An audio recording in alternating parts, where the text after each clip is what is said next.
U.S. stocks down another 3.5%. The Vanguard Total World Index ETF down 4%. Total International down 4.5%. We're looking at a potential popping of a bubble, the likes of which we have not seen since the Great Recession, or even as bad, potentially, as the dot-com bubble. Now, I've been seeing a lot of posts on X, and I've been seeing a lot of posts in my Discord, free sign up below. And I've seen a lot of stuff on YouTube about people buying the dip. They're buying the dip because we've all been conditioned that when stocks go down, you buy them, and then they just go back up. Well, let's have a little history lesson here, okay?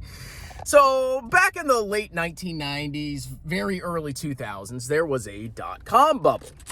The internet was a new, exciting thing that was going to change the world, and it did.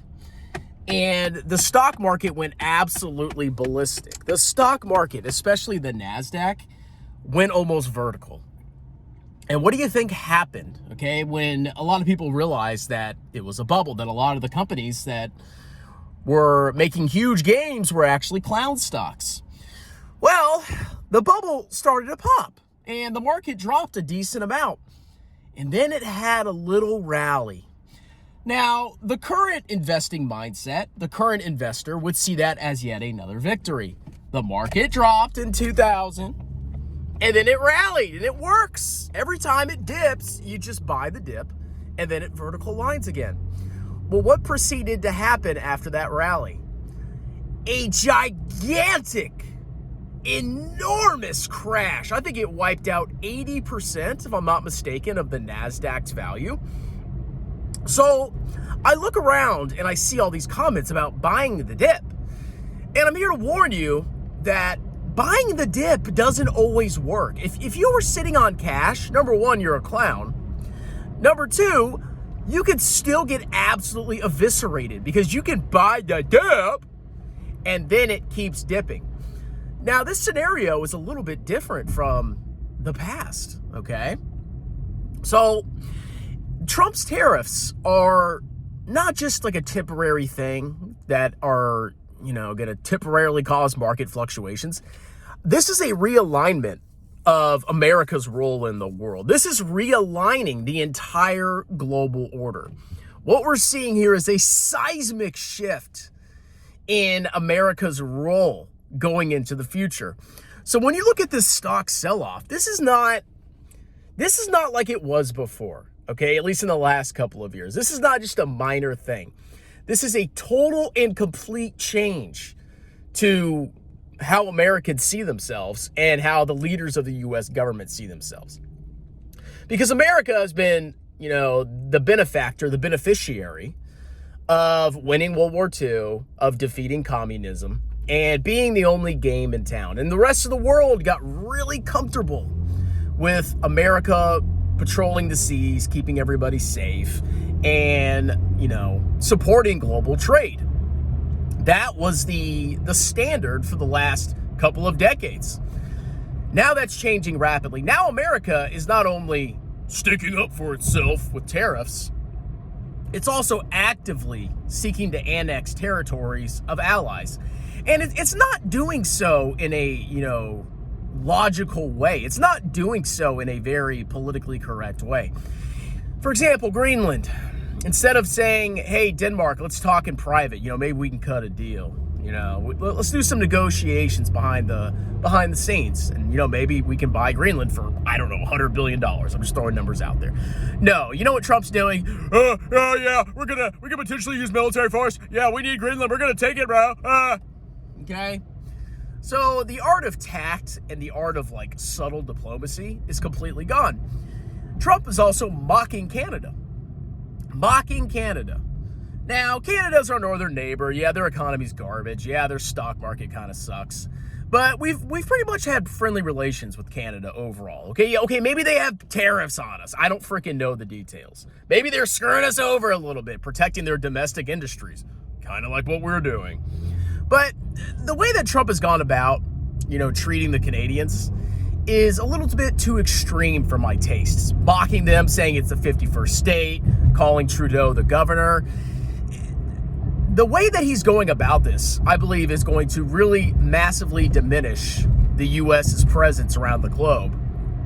And I really seriously believe this is the start of a major decline in the U.S. empire.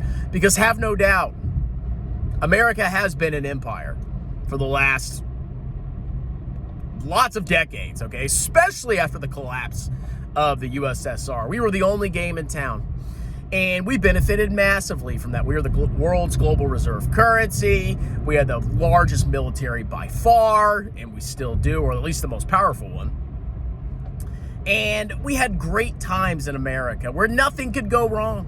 Nothing, okay? We destroyed the world in 2008 with our real estate bubble, and in the long run, it really didn't affect us. Our stock market went ballistic afterwards, while the rest of the world languished and suffered because of us. So I think the world is finally waking up to, America not being the only game in town, not being the sole superpower. And when you look at all the countries that Trump is disrespecting and the way that he goes about it, which is the really bad thing that he's doing. I mean, there's nothing wrong with tariffs. There's nothing wrong with negotiating new deals. Nobody has a problem with that, okay? That's part of business in the world of trade. But the way that he's going about it is so alienating and so shocking and frankly disrespectful that if the world doesn't unite against America and absolutely F America in the rear end, I'm going to be very disappointed in the rest of the world, okay? Because the arrogance of America, I mean, you may not like what I'm saying here, but it's the truth, at least from my perspective. The arrogance of America has gone on so long that it needs to end. There needs to be a realignment where the rest of the world becomes more self-sufficient instead of relying on America. And I think that's going to have long-term repercussions for the wealth and the power of the United States and potentially in the valuation of the U.S. stock market. I believe we are in a American exceptionalism bubble. I 100% believe that. You could see right after Trump got elected that the world basically capitulated on international stocks. The amount of foreign flows flooding into America were unprecedented. The amount of retail involvement, the amount of retail bullishness was unprecedented. Look at the grifters' views on YouTube. There's so many signs out there that we are in an American exceptionalism bubble. You can see the arrogance of U.S. stock-only investors. You can see the arrogance of the United States, thinking they can do whatever they want. And the rest of the world needs to step up and say, kiss my rear end, you disgusting, fat moron Americans. We've had enough of being disrespected.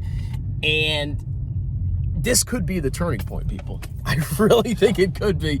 Now, I mean, I want to reiterate that, I don't think U.S. stocks are going to zero.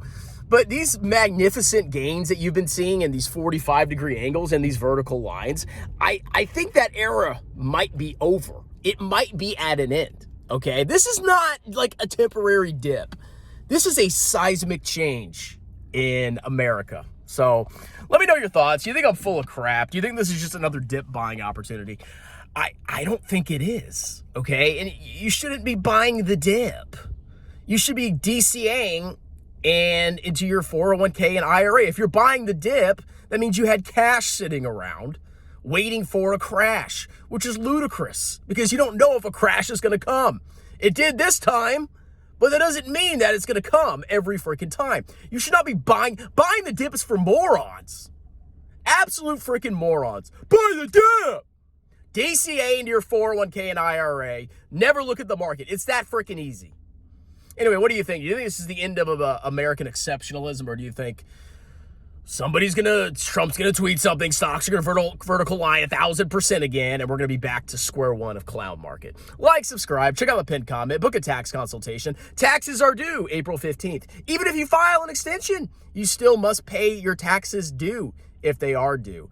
Don't wait. Book a free consultation. That girl has a fantastic rear end, and have a wonderful day. Cheers.